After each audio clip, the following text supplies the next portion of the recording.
Bonjour à tous et bienvenue dans cette nouvelle vidéo où aujourd'hui on va fabriquer le petit projet que vous avez vu en intro, un peu steampunk, un peu futuriste, voilà c'était un peu l'idée recherchée. Et ce qui est intéressant avec cette idée, c'est qu'on va toucher à l'impression 3D, donc on va faire une modélisation sur mesure, on va faire de l'électronique pour pouvoir alimenter la LED qui est à l'intérieur. Et donc vous allez voir qu'il y a une batterie, il y a une fonction de recharge, etc. Et puis pour finir, on va faire de la résine étant donné que la LED est plongée dans la résine avec un petit colorant comme vous avez pu le voir pour donner un petit effet un peu radioactif, c'était un peu l'idée. L'avantage avec ça, c'est que vous allez voir un peu plus tard, mais ça s'éclaire, ça reste éclairé dans le noir. Le pigment qu'on va utiliser dans la résine est phosphorescent. Voilà le programme de cette vidéo, je vous propose donc qu'on démarre tout de suite. Alors pour commencer, j'ai réalisé la modélisation 3D et pour ça je me suis inspirée de différents travaux trouvés sur internet, notamment dans le thème de steampunk, cyberpunk, etc. Des choses que j'aime vraiment beaucoup. Et je me suis ensuite lancée dans la modélisation sous Fusion 360 en prenant en compte évidemment les composants que j'allais utiliser, donc toute la partie électronique, pour que tout soit adapté absolument sur mesure à ce que je vais utiliser plus tard. Alors je vous passe les détails puisque la modélisation m'a demandé plusieurs jours, notamment de réflexion, puis ensuite de modélisation, puis d'ajustement, hein, ça ne s'est pas fait du premier coup. Et pour tout vous dire, j'avais une première version qui est celle-ci. Celle-ci n'est pas du tout aboutie, mais c'était la première idée que j'avais envie de faire avec cette armature un petit peu carrée, cubique. Et en la réalisant, j'aimais bien, mais ça ne me convenait pas totalement et je suis partie sur une toute autre idée. Et c'est pour ça que j'ai fait la version que vous avez vue ensuite en intro. Maintenant que la modélisation de ma V2 est faite, je vais pouvoir imprimer tout ça.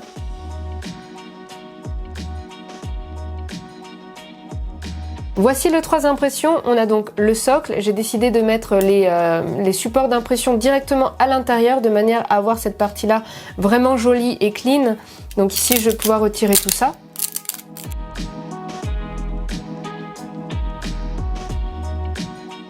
Et pour le capuchon de la partie basse, on a évidemment mon petit logo en dessous. Ici, il suffit simplement de le mettre comme ça et ça ferme très très bien. Et on pourra le retirer avec la petite prise ici. Voilà, hop. Pour la partie électronique, retour au cahier traditionnel, je vais vous montrer un petit peu comment on câble tout ça. Pour commencer, on va utiliser le module TP4056 qui lui va gérer la charge et la décharge de la batterie en toute sécurité. Et là c'est tout simple, on la relie aux bornes B+ et B- du module. Et juste à côté, on va retrouver les bornes de sortie positives et négatives qu'on va relier directement à la résistance que j'ai calculée à 47 ohms selon le projet. Je relie la résistance sur le bouton on-off qui va permettre de couper le courant. Puis ensuite le bouton on-off sur le capteur d'inclinaison. Et ce capteur d'inclinaison va permettre d'alimenter la LED en fonction, comme son nom l'indique, de l'inclinaison de la lampe. On continue en reliant la borne positive de la LED. Et pour finir, on ferme le circuit sur la borne négative du module. Et ici, on va pouvoir mettre tout l'électronique. Donc ici, le bouton on-off, le capteur d'inclinaison, le module de charge, la batterie ici. Et puis, il y aura assez de place pour les fils et la résistance. On va pouvoir attaquer l'assemblage et pour ça, je vais préparer la LED puisque je vais la couler dans la résine. Mais pas n'importe comment, étant donné qu'on a la borne plus d'un côté et la borne moins de l'autre, il va falloir faire en sorte de rassembler les deux bornes au même endroit, donc à la même sortie dans le moule de la résine. Pour ça, j'ai trouvé une technique pratique mais aussi esthétique que vous allez voir dans pas très longtemps. Donc je vais commencer à faire ça et pour ça, je voulais remercier Multirex puisqu'ils m'ont envoyé une super lampe LED comme ça pour tous les travaux un peu minutieux que je fais et ce sera totalement le cas dans ce projet. Alors déjà un petit peu utilisée, je peux vous dire qu'elle est super pratique, elle est toute articulée, elle est fixée au bureau donc elle est vraiment stable. On a une grosse loupe ici pour le confort des yeux et puis la lampe franchement c'est un truc pas du tout négligeable. Avec ça on voit super bien. Si vous souhaitez en savoir plus sur la référence, je vous mets évidemment le lien dans la description et comme je vous le disais, on va pouvoir commencer à préparer la LED. Donc je vais prendre ma LED et je vais prendre du fil que je vais dénuder. Alors déjà, première étape, je vais dénuder du fil un bon 30 cm. Vous allez comprendre pourquoi après. D'ailleurs, si vous connaissez du fil déjà dénudé en bobine, ça m'intéresse. N'hésitez pas à me donner des références dans les commentaires. Parce que là, disons que j'utilise du fil qui n'est pas forcément prévu pour faire ce que je fais. Mais je n'ai pas trouvé ce que je voulais sur internet. Voilà, j'ai mon fil qui fait à peu près 30-40 cm. Je vais juste récupérer 4 cm à l'extrémité et ça, ce sera relié à la borne plus de la LED. Allez, c'est parti, je vais brancher mon fer à souder, je vais préparer un petit peu tout mon matériel et on va commencer la soudure.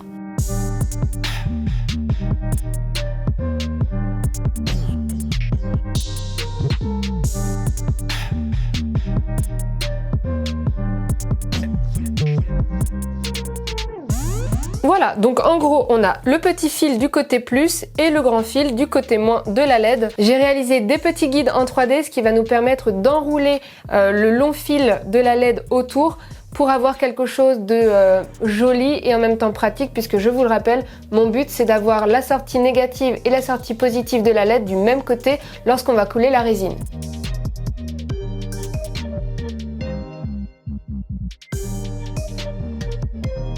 Ça y est, la LED est prête à être coulée dans la résine, je vais pouvoir la mettre de côté. J'ai récupéré des moules cylindriques, des moules de cuisine que j'ai finalement découpés pour en avoir des moules individuels. Côté résine, j'utilise celle de Résine Pro dont je suis très satisfaite et que j'utilise depuis très longtemps. Je vais également récupérer ceci. Alors ça, c'est des pigments. Je vais avoir des pigments de toutes les couleurs. Donc on va pouvoir commencer à faire le mélange de la résine, d'insérer le pigment et puis ensuite on va pouvoir couler tout ça dans le moule. Alors pour ça je vais récupérer ma petite balance, je vais prendre un gobelet avec une touillette.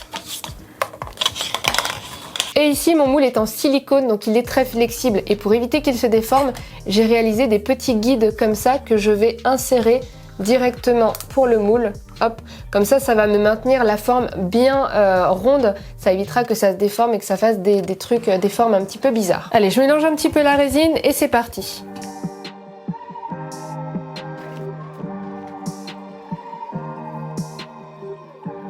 Donc là je suis en train de mélanger le pigment bleu avec la résine et comme je vous le disais c'est un pigment phosphorescent et comme vous le savez la LED est plongée dans la résine donc quand elle va s'éteindre eh bien la résine va rester allumée encore quelques temps. Pour la prochaine étape je vais verser un léger fond dans mon moule et ensuite je vais pouvoir insérer ma LED avec son guide directement à l'intérieur en faisant bien attention que le guide noir soit bien au fond du moule. Et enfin, il me reste à verser la totalité de la résine dans mon moule. Et là, vous allez me dire que la LED n'est plus du tout au milieu du moule et que mon guide ne fonctionne pas. Eh ben si, j'ai fait un autre guide. Ah ouais, il y a plein de guides ici pour essayer de faire les trucs parfaitement. Ça va se mettre au-dessus de la LED. Ça va maintenir les tiges bien au centre et du coup, la LED sera bien au centre du moule et ça marchera. La résine est prête. On va pouvoir attendre qu'elle polymérise environ 12 heures. Évidemment, pour la vidéo et que ce soit plus pratique pour vous comme pour moi, eh bien, j'ai déjà préparé hier la même chose. On va pouvoir démouler ça dans la foulée et continuer le montage.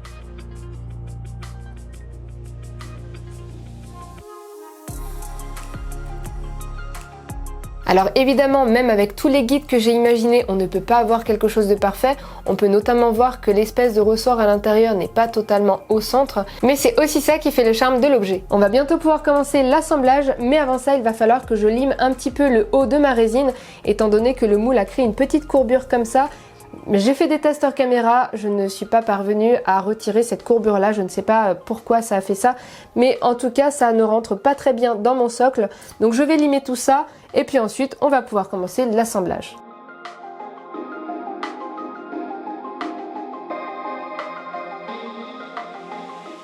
Allez, c'est parti pour l'assemblage, je vais couper les tiges à peu près 3 mm du bord.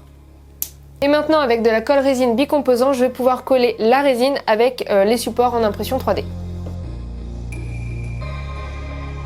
Alors ça c'est une colle qui sèche super vite et qui est super résistante. Le séchage se fait entre 5 et 20 minutes et voilà, quand ça colle quoi.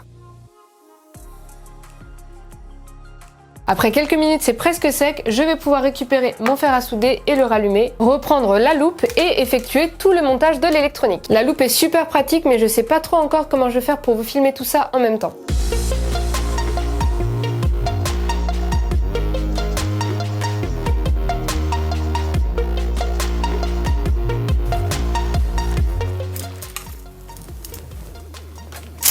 Et voilà, c'est terminé. Alors si ça scintille un chouïa, c'est normal, c'est lié au capteur d'inclinaison qui est généré, enfin qui est géré par une bille. Donc c'est normal que ça scintille un petit peu, mais de toute façon quand on va le poser, la bille sera stable et il n'y aura pas ce souci-là. Mais voilà ce que ça donne. Alors ici j'ai mis une LED blanche-jaune, blanche chaude plutôt, et avec une résine bleue. Vous avez vu que j'avais plein de résines et j'ai également plein de couleurs de LED et j'ai l'intention de tester avec d'autres LED, d'autres couleurs, etc. pour varier un petit peu les plaisirs. Et donc ce capteur, eh ben, il suffit de retourner la lampe et ça s'éteint, ou encore de la mettre à l'endroit et ça s'allume. C'était le principe, c'est d'avoir quelque chose de facilement allumable entre guillemets, tout en gardant évidemment le bouton on-off à l'intérieur si jamais je veux transporter la lampe quelque part sans pour autant qu'elle s'allume dans mon sac. Alors je vais quand même vous montrer un petit peu à quoi ressemble l'électronique, puisque je vous avoue que j'ai préféré utiliser la lampe plutôt que de vous filmer et de voir à travers, parce que c'est vrai que vous vous rendez pas compte, mais quand je filme et que j'essaye de vous montrer en même temps, c'est pas forcément évident de tout faire en même temps avec le système que j'ai mis en place. Bref, l'intérieur est en fait comme ça. Donc on a la batterie, je vais quand même vous montrer à l'intérieur en enlevant la batterie. Hop. Voilà ce que ça donne. Donc pour rappel, on a la batterie ici, on a la résistance là, le capteur d'inclinaison ici qui est relié à la LED dans la résine et ensuite ça rentre à l'intérieur du socle pour être relié au switch on-off pour ensuite revenir sur le module de charge. Pour la batterie, il y a une petite inclinaison légère comme ça pour qu'elle reste bien en place elle aussi. Donc je l'insère comme ça et ensuite je pousse et là aussi elle tient bien, il y a aucun problème. De toute façon, tout est maintenu avec le capuchon.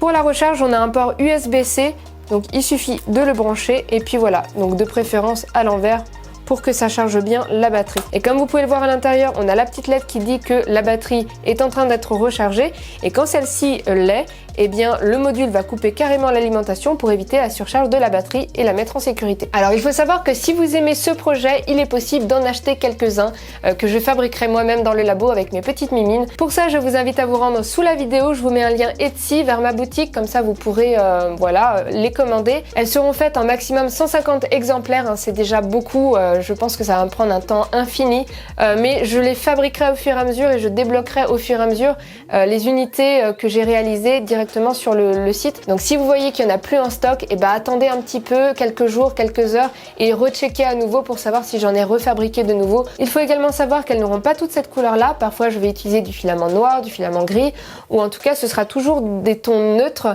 gris, noir, pailleté, métallisé, mais toujours gris-noir. J'ai des LED de différentes couleurs et j'ai aussi des pigments phospho pour la résine de différentes couleurs. Donc du coup je vais essayer de mixer tout ça pour avoir des choses différentes, comme ça vous recevrez chacun un exemplaire plus ou moins unique. Par contre je vais pas pouvoir vous laisser choisir les couleurs puisque ça m'obligerait à attendre les commandes pour les faire au fur et à mesure.